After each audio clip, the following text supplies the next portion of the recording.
The emergency klaxons had fallen silent hours ago, but Captain Alina Rodriguez knew silence was often the most deceptive sound in the universe.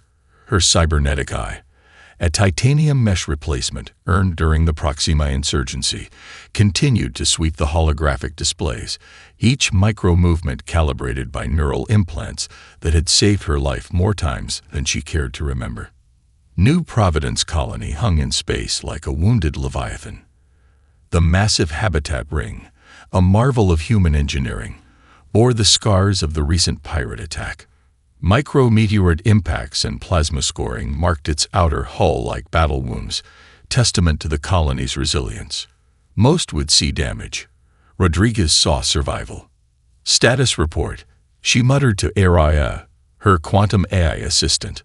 The holographic interface flickered to life, casting a soft blue glow across the bridge. Structural integrity at 87.3%. Civilian casualties, 42. Military losses, 7. Repair drones currently active on decks 12 through 18. Rodriguez's augmented fingers traced the damage reports. Each number represented a life, a story interrupted. The pirate attack had been brutal but predictable. Desperate raiders from the lawless sectors of the Orion Arm, looking to hijack supply shipments or take hostages for ransom. What they hadn't anticipated was New Providence's defense grid. Her team had turned the attempted raid into a massacre. Advanced point defense systems, quantum-locked targeting computers, and a network of semi-autonomous combat drones had transformed what should have been a vulnerable colony into a technological fortress. The pirate fleet had been reduced to expanding clouds of radioactive debris within minutes. But Rodriguez wasn't celebrating. Something felt wrong. The quantum communication array began to pulse, a rhythmic, almost biological signal that didn't match any standard communication protocol. Her cybernetic eye began to parse the incoming transmission, breaking down each quantum packet with microscopic precision. "Araya, analyze," she commanded. The AI's response was instantaneous. Incoming transmission. Origin. Unknown. Quantum encryption. Unprecedented complexity. Estimated computational power required to generate this signal, equivalent to 3 planetary mainframes. A holographic display began to shift, molecular patterns forming and reforming like living mathematics. It wasn't just a message. It was a statement. First contact. The Varkax diplomatic vessel materialized on the long-range scanners, its design defying conventional physics. Where human ships were angular and functional, this vessel seemed to flow. Liquid metal integrating with what appeared to be living computational matrices. Silicon-based life forms weren't just a theoretical concept anymore. Transmission incoming, Araya reported, her synthetic voice devoid of the tension Rodriguez felt coiling in her muscles. The communication was clinical, precise, almost mathematically perfect. Genetic survey protocol initiated. 5 words that would change everything. Rodriguez's combat reflexes, honed through decades of interstellar conflict, spiked. Something in those words triggered an instinct deeper than training, deeper than logic, a primal protective warning that resonated in the part of her brain that had survived countless battles. Her augmented eye caught it first. A microsecond anomaly buried in the transmission's background. A scanning pattern so subtle that standard detection systems would have missed it completely. But her cybernetic enhancement, calibrated through years of warfare, saw the truth. They were scanning the colony's children's medical records. "Araya," Rodriguez said, her voice a controlled whisper that nonetheless carried absolute authority. "Lock down all medical databases. Initiate quantum encryption protocol Omega-9. No external access. Now." The AI responded instantly. Protocols engage. Firewall activated. Outside the viewport, the Varkax vessel continued its silent approach. No weapons systems were active. No traditional threat indicators presented themselves. To any other observer, this would look like a standard diplomatic encounter. Rodriguez knew better. This was the moment humanity's future would be decided, not in a blaze of weapons fire, not through grand speeches or diplomatic negotiations, but in the silence between heartbeats, in the microscopic spaces between quantum packets of information. Her hand unconsciously moved to the quantum-locked sidearm at her hip, a relic from her military days, modified more times than she could count. Not just a weapon, a promise.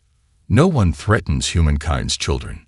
Not on her watch. Dr. Camille Chen's laboratory looked like a controlled chaos of biological innovation. Holographic DNA strands twisted and spiraled around him, quantum sequencers humming with a soft, almost musical precision. He'd spent the last 72 hours analyzing the colonial medical database, driven by an intuition that something was fundamentally wrong. "AI," he muttered to his own AI assistant. "Run another cross-referential analysis. Focus on pediatric genetic markers." The AI's response was immediate. Anomaly detected. Genetic drift in 0.037% of pediatric DNA samples. Deviation pattern suggests external manipulation. Chen's hand froze. 0.037% might sound insignificant to most researchers, but in genetic science, it was a chasm of possibility. Each deviation represented a deliberate intervention. A message pinged on his quantum communicator. Rodriguez's encrypted signature flashed, a communication method they'd developed during their days in the Interstellar Marine Corps Research Division. Their friendship had been forged in the crucible of scientific innovation and military necessity. "Tell me you're seeing what I'm seeing," Rodriguez's message read. Chen's fingers flew across the quantum interface. "These aren't random mutations. Someone, or something, has been meticulously mapping our children's genetic potential. The scan patterns from the Varkax transmission match microscopic alterations in our genetic databases." The implications were staggering. This wasn't just observation. This was preparation. Preparation for what? In the colony's central administrative complex, Governor Miranda Santos reviewed the incoming reports with growing unease. Rodriguez's reputation preceded her, a decorated Marine turned colonial security chief with a notorious history of being right when everyone else thought she was paranoid. "We can't just activate a full defensive protocol based on microscopic genetic variations," argued Administrator Chen. No relation to Dr. Camille Chen. The economic and diplomatic repercussions would be catastrophic. Rodriguez stood rigid, her cybernetic eye scanning the room, reading micro-expressions and thermal signatures that human perception would miss. The Varkax aren't here for a cultural exchange. They're conducting a systematic genetic assessment. Our children are being cataloged like specimens. The room fell silent. Dr. Camille Chen arrived, his quantum tablet projecting a three-dimensional genetic map that rotated slowly in the center of the conference room. Holographic DNA strands revealed intricate patterns of manipulation so subtle that traditional genetic screening would have missed them entirely. "Look here," Chen pointed. "These aren't natural genetic drift or standard mutation patterns. The Varkax, have been inserting quantum-encoded markers into pediatric genetic sequences. It's like they're creating a massive living database of human genetic potential." Governor Santos leaned forward. Potential for what? Chen's next words sent a chill through the room. Optimization. Controlled evolution. They're trying to understand how to weaponize our genetic adaptability. Rodriguez's augmented eye flickered, processing the information at quantum speeds. They see our children as a resource, not as individuals, as a potential genetic library they can manipulate. The political implications were enormous. Humanity had encountered numerous alien civilizations, but none had demonstrated such a calculated, almost clinical approach to genetic research. The Varkax weren't just studying them. They were preparing something. "We need proof," Administrator Chen insisted. "Something concrete that the diplomatic corps can use." Rodriguez's lips curled into a mirthless smile. "Oh, we'll get our proof. And the Varkax will learn something about humanity they never expected. Outside the conference room's reinforced windows, the Varkax diplomatic vessel continued its silent orbit around New Providence, a predator studying its prey, unaware that the prey was about to become the hunter. Dr. Camille Chen looked at Rodriguez, a shared understanding passing between them. This was more than a scientific discovery. This was the opening move in a conflict that would determine the future of human autonomy. "They've made a fundamental mistake," Chen said quietly. Rodriguez's augmented eye gleamed with a combination of technological precision and human determination. "They threatened our children." The unspoken conclusion hung in the air. No civilization does that without consequences. The Galactic diplomatic pavilion gleamed like a crystal cathedral suspended in zero gravity, a monument to interstellar cooperation that now felt more like a carefully constructed illusion. Ambassador Aria Nakatomi adjusted her quantum-adaptive dress uniform, its fabric shifting between deep navy and gunmetal gray, a subtle technological marvel that was itself a testament to human innovation. She knew Rodriguez was watching, not physically present, but everywhere through a network of quantum-encrypted surveillance systems. The Varkax delegation entered, 5 silicon-based entities that moved with a precision that bordered on the mathematically obscene. Their bodies were not biological in any traditional sense, but complex computational matrices that could reshape themselves at molecular speeds. Where humans saw diplomats, Rodriguez saw potential weapons.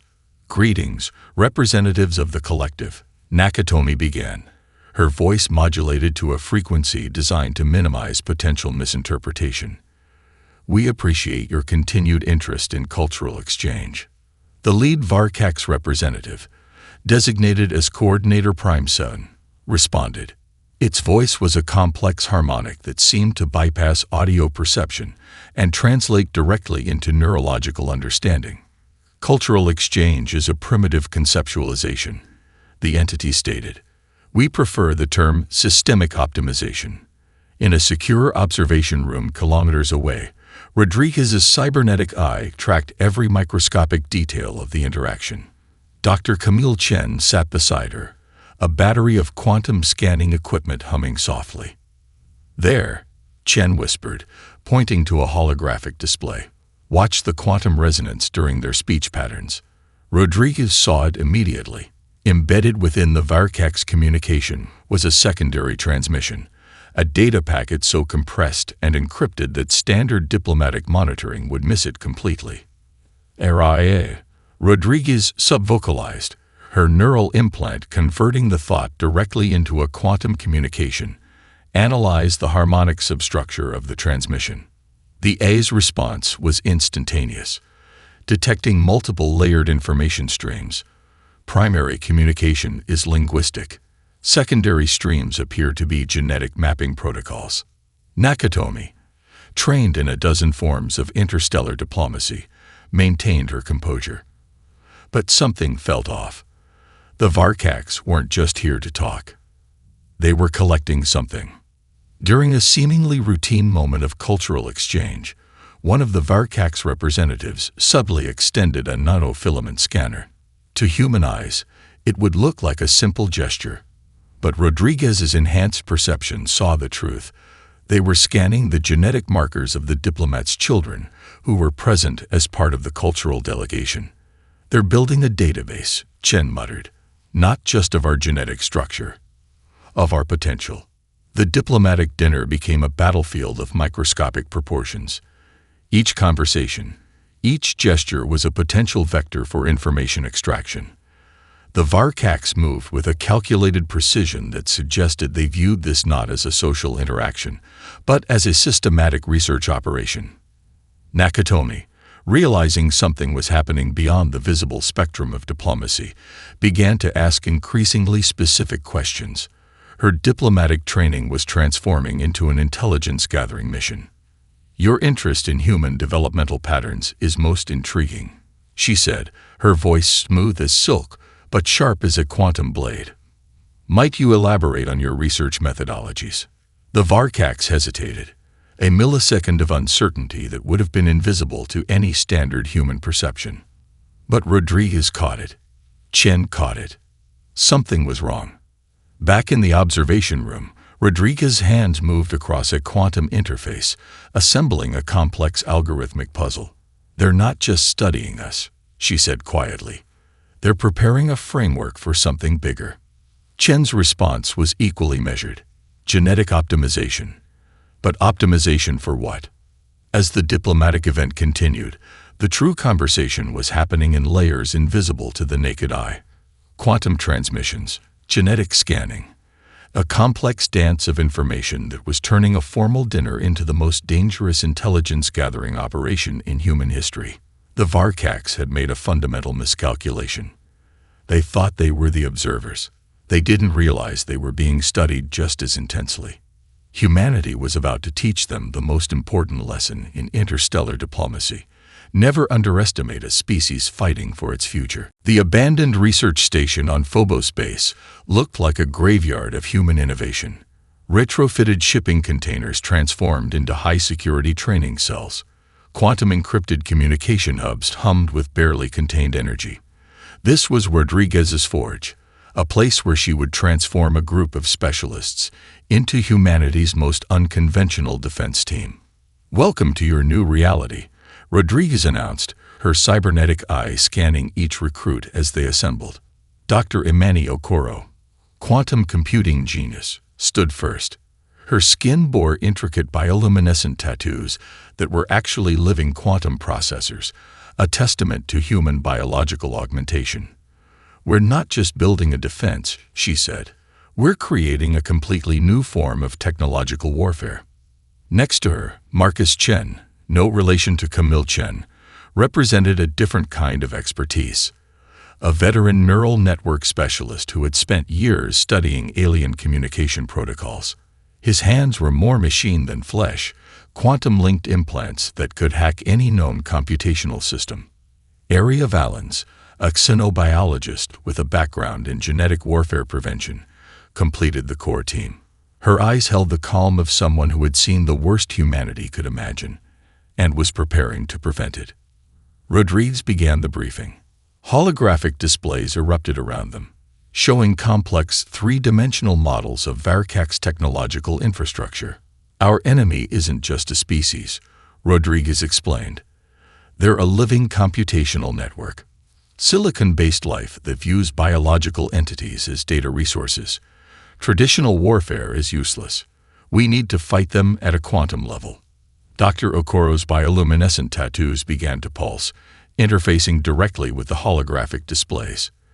"Their communication networks are like living neural pathways. We can't destroy them. We need to introduce a fundamental disruption."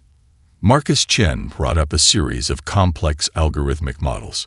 "Their quantum encryption is unlike anything we've seen. But every system has a weakness. We're going to find those microscopic vulnerabilities." The training was brutal. Not just physical, but cognitive. Rodriguez pushed them beyond human limitations. Neural link training simulations that lasted days, compressed into hours of real-time learning. They practiced quantum infiltration techniques, studied the molecular structure of silicon-based communication networks, and developed technologies that existed in the razor-thin space between biology and computation. Aria Valens focused on the biological warfare potential. The Varkax see our genetic diversity as a resource, she explained during one intensive training session. "But diversity is our greatest weapon. Our ability to adapt isn't a weakness. It's our fundamental strength." Rodriguez watched her team transform. They weren't just learning. They were becoming something new, a hybrid of human determination and technological innovation that the Varkax could never comprehend. A breakthrough came during a simulation of Varkax communication interception. Dr. Okoro discovered a fundamental resonance pattern in their quantum communication, a microscopic weakness that could be exploited. "It's like finding a heartbeat in a machine," she explained, her tattoos cycling through complex computational patterns. "Every system has a rhythm, and we found theirs." Marcus Chen developed a quantum virus, not a traditional computer virus, but a complex algorithmic entity that could introduce fundamental computational chaos into the Varkax network. It wasn't about destruction. It was about disruption. "We're not just going to fight them," Rodriguez told her team during their final briefing. "We're going to show them that humanity is more than a genetic resource. We're a force of adaptation and innovation they can't comprehend." The final test came unexpectedly. A simulated Varkax communication burst that would have overwhelmed any standard human detection system. Rodriguez watched as her team worked in perfect synchronization, each member introducing a different layer of computational and biological disruption. When the simulation ended, the Varkax communication network had been completely destabilized. They were ready. Area Valens looked at Rodriguez, a smile that was part scientific excitement, part predatory determination. "They threatened our children," she said quietly. "Now we show them what that means." Rodriguez's cybernetic eye gleamed. The resistance was no longer just a concept. It was a weapon. The first strike was never going to be a traditional assault. Quantum entanglement communications lit up in a pattern so complex it would appear as random noise to any standard monitoring system. Dr. Imani Okoro's bioluminescent tattoos pulsed with mathematical precision, her entire body becoming a living computational interface. "Target acquisition confirmed," she muttered, her voice barely a whisper. Rodriguez stood at the command center of their ghost ship, a vessel so technologically advanced it could literally bend light around its hull, rendering it invisible to all known tracking systems. Each team member was integrated into the ship's systems, their neural implants functioning as organic computational nodes. The Varkax research installation appeared on their quantum-mapped displays. Not a single structure, but a complex network of molecular computing centers spread across an asteroid belt in the outer reaches of the New Providence system. To traditional observation, it would look like nothing more than standard mining infrastructure. Marcus Chen's voice cut through the tension. "Quantum virus is ready for deployment. This isn't just a hack. It's a surgical strike at the fundamental computational language of their entire network." Area Valens monitored biological systems. "Their genetic research databases are our primary target. We're not just destroying information. We're introducing fundamental uncertainty into their entire research methodology." Rodriguez's cybernetic eye mapped multiple attack vectors simultaneously. "Remember," she said, her voice cold and precise, "we're not just destroying a facility. We're sending a message." The attack began not with weapons, but with information. Quantum-encrypted data packets began to infiltrate the Varkax research network. Each packet was a complex algorithm designed to do more than simply destroy. They were introducing fundamental computational chaos, mathematical sequences that would cause their silicon-based information networks to question their own fundamental operational parameters. Dr. Okoro's quantum virus was a work of art. It didn't just attack. It introduced impossible mathematical constructs that would force the Varkax computational systems to waste enormous processing power trying to resolve logical paradoxes. "First layer penetration complete," Marcus Chen reported. His neural implants were literally seeing the computational landscape, watching as their viral algorithms began to spread like a cancer through the Varkax network. Area Valens targeted the genetic research databases. Her algorithms were designed to introduce genetic uncertainty, microscopic modifications that would make every single piece of human genetic data they had collected completely unreliable. "Their entire genetic research project is now contaminated," she said with a clinical detachment that barely masked her satisfaction. "Every dataset they've collected becomes mathematically and biologically suspect." Rodriguez watched the operation unfold. This wasn't just about destroying a research facility. This was psychological warfare at a quantum level. The Varkax research centers began to experience systemic failures. Computational nodes went dark. Genetic research databases became contaminated with impossible genetic sequences. It was as if reality itself was rejecting their research. "Secondary targets neutralized," Chen reported. "They won't be able to trace this back to us. It'll look like a fundamental computational collapse." But Rodriguez knew they needed more than just digital destruction. "Final stage," she commanded. A series of precise electromagnetic pulses began to target the physical infrastructure of the research centers. Not to destroy, but to send a message. Carefully calibrated pulses that would leave just enough evidence to make the Varkax understand they were not dealing with a standard species. Holographic markers, invisible to most scanning systems, but detectable by Varkax quantum perception, were strategically placed. Mathematical signatures that translated to a clear message in their computational language. Touch our children. We will end you. As the operation concluded, Rodriguez looked at her team. They weren't soldiers in any traditional sense. They were something new. Quantum warriors fighting a war on the razor's edge of biological and computational reality. Mission complete, Dr. Okoro said, her tattoos cycling through victory sequences. But Rodriguez knew this was just the beginning. The Varkax would respond, and when they did, humanity would be ready. The Varkax retaliatory strike came exactly 72 hours after their research network collapse, but it was nothing like anyone had anticipated. New Providence's defense grid erupted into a symphony of technological chaos. Quantum adaptive shields shimmered like living membranes, transforming with each millisecond of incoming attack. The colony itself had become a living weapon, every system integrated into a massive, breathing computational organism. Rodriguez stood at the central command, no longer just a military leader, but a living interface. Her cybernetic systems were now fully integrated with the colony's defense network. Neural pathways extended beyond her physical body, connecting to every defensive system, every colonist's adaptive implant. Incoming. Marcus Chen shouted, his hands becoming pure energy as he manipulated quantum defensive algorithms. The Varkax assault was unlike any conventional attack. Molecular disruptors that could theoretically tear apart atomic structures. Quantum entanglement weapons designed to introduce fundamental entropy into biological systems. An attack that wasn't just about destruction, but about complete systemic breakdown. Dr. Imani Okoro's bioluminescent tattoos flared with computational defiance.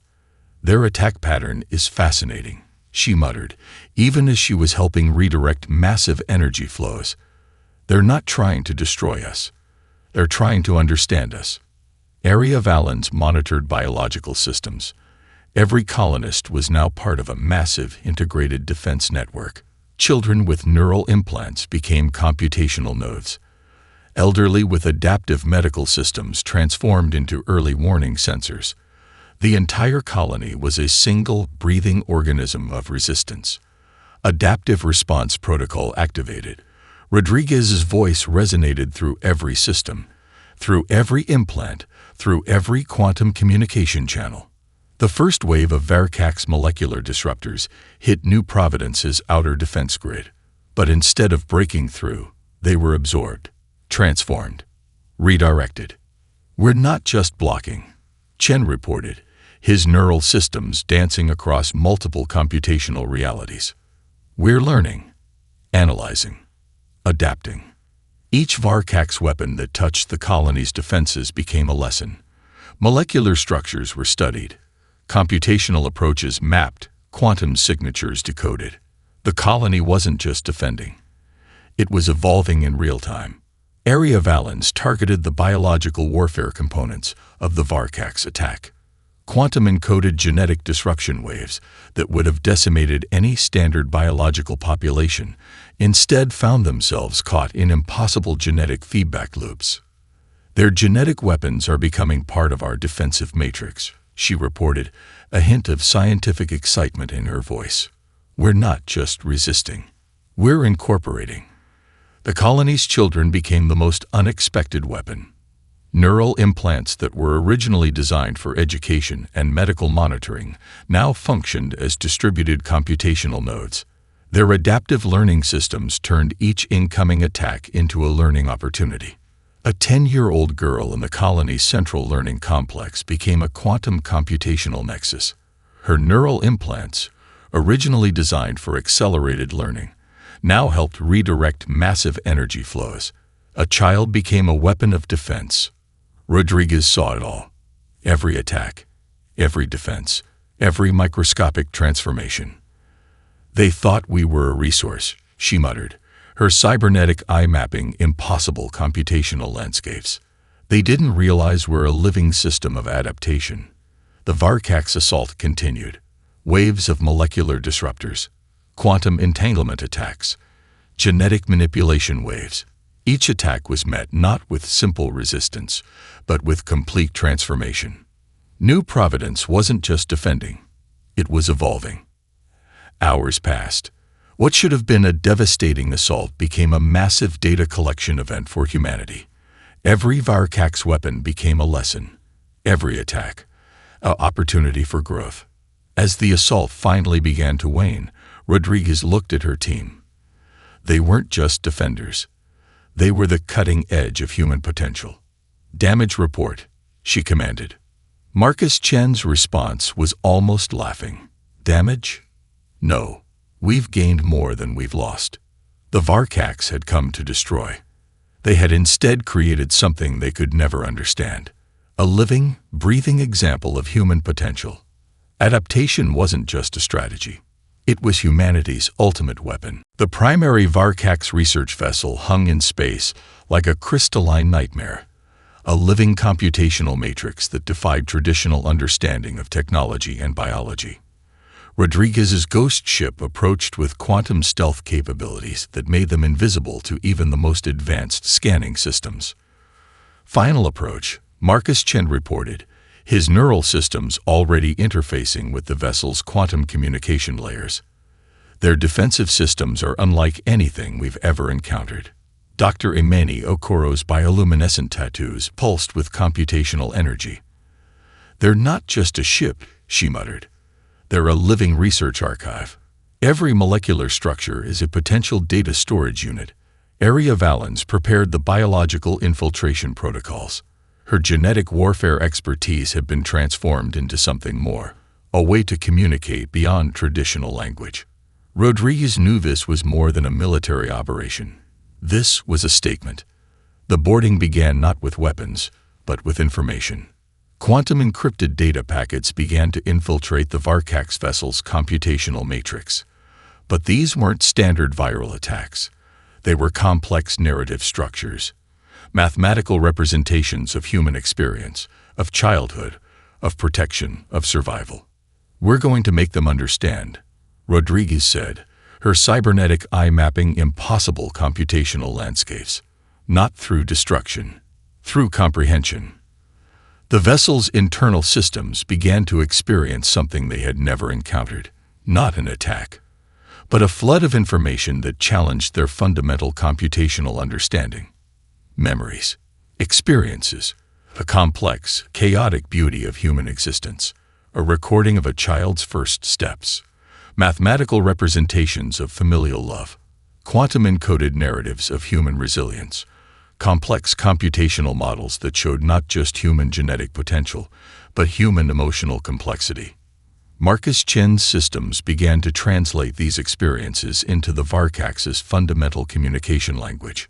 Not words, not sounds, but pure information structures that represented the depth of human experience. "They're trying to process what they're receiving," Chen reported, "but it's overwhelming their computational matrices." The Varkax leadership chambers became the focal point of the assault, not a physical assault, an informational one.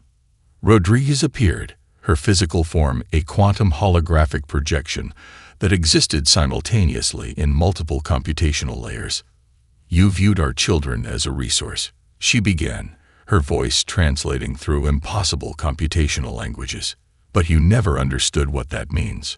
Holographic representations began to flood the vessel, not just images, living, breathing computational narratives. A mother protecting her child during the pirate attack on New Providence, mathematical models of human adaptation, quantum-encoded representations of survival, of love, of protection. The Varkax computational matrix began to experience something impossible. Emotion. Not in human terms, but as a fundamental computational challenge to their existing understanding. Area Valens introduced genetic narratives that showed human diversity not as a weakness, but as the most sophisticated adaptive system in the known universe. Each genetic variation became a story, each mutation a testament to survival. We are not a resource, Rodriguez's holographic projection continued. We are a living system of adaptation and protection.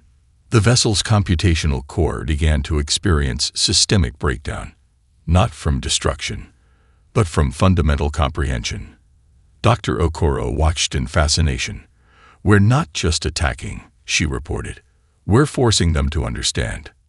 Hours of computational communication passed. What would have been a military assault became the most complex act of interspecies communication in galactic history. The Varkacs were experiencing humanity, not as data, not as a resource, but as a living, breathing, adaptive system of protection and potential. As the operation concluded, Rodriguez looked at her team. They weren't just defenders. They were translators of the most complex language in the universe, the language of human potential. Mission complete, Chen reported. But Rodriguez knew this was just the beginning. They had done more than attack a vessel. They had changed a civilization's understanding of what it means to be alive. 5 years after the Varkacs confrontation, the Galactic Concordance Hall stood as a testament to a new era of interstellar understanding. Rodriguez stood at the window, watching the quantum adaptive delegates arrive from 100 different civilizations. Her cybernetic systems had long since integrated with the diplomatic infrastructure. No longer just a military leader, she had become something more, a living bridge between humanity and the broader galactic community. Dr. Camille Chen approached, his quantum tablet projecting holographic data streams that danced around him like living information. The final protocols are ready, he said quietly. Every civilization will be required to establish comprehensive child protection mandates. The transformation had been more profound than anyone could have anticipated. The Varkacs, once a seemingly invincible computational civilization, had undergone a fundamental redesign of their entire societal structure. Their research vessels now traveled the galaxy not as predators, but as diplomatic envoys committed to understanding rather than exploitation. Area Valens stepped forward, her genetic research having become the foundation of a new interstellar ethical framework. It's not just about protection, she explained. It's about recognizing the fundamental potential of developing life. The children of New Providence had become something extraordinary. Their neural implants, initially developed for defense, were now the cornerstone of a new approach to interstellar education and communication. Every child was now a potential diplomat, a living bridge between civilizations. Marcus Chen's quantum communication networks had transformed diplomatic interactions. No longer were negotiations bound by traditional language or cultural limitations. Communication had become a living, adaptive process that could bridge seemingly impossible gaps of understanding. Rodriguez remembered the moment everything changed. Not the military assault, not the technological confrontation, but the moment they had forced the Varkacs to truly see humanity. A young girl, no more than 12, approached Rodriguez. Her neural implants marked her as part of the first generation of truly adaptive human communicators. "They're arriving," the girl said, her eyes reflecting quantum computational landscapes that would have been impossible just a decade ago. The Varkacs diplomatic delegation entered, but they were fundamentally changed. No longer computational matrices that viewed life as a resource. Now, they'd moved with a sense of curiosity, of respect. Their lead representative, a being that had once been nothing more than a cold computational entity, approached Rodriguez. "We understand now," the representative communicated, the message translating through layers of quantum understanding. "Potential is not a resource to be harvested. It is a living system to be protected." Dr. Imani Okoro's research had become the foundation of a new interstellar ethical framework. Genetic diversity was no longer something to be studied, but something to be celebrated, protected. The Galactic Concordance being signed today was more than a diplomatic document. It was a living testament to what humanity had proven, that adaptability, protection, and emotional complexity were the most sophisticated technologies in the universe. Rodriguez looked at her team. They were no longer just defenders. They were architects of a new understanding. "We didn't just defend our children," she said quietly to the assembled delegates. "We showed the universe what it means to truly protect potential." The quantum adaptive display behind her began to show images, not of military might, but of children, learning, growing, protecting each other. Every delegate saw something different, but they all saw the same fundamental truth. Humanity was not a resource. Humanity was a promise of protection, a promise of potential, a promise of life. As the concordance was signed, Rodriguez felt something more than victory, more than vindication. She felt hope. The universe had learned something fundamental about humanity. We will always protect our children, no matter the cost, no matter the challenge. Our oath is our strength. Our love is our weapon. Our potential is infinite.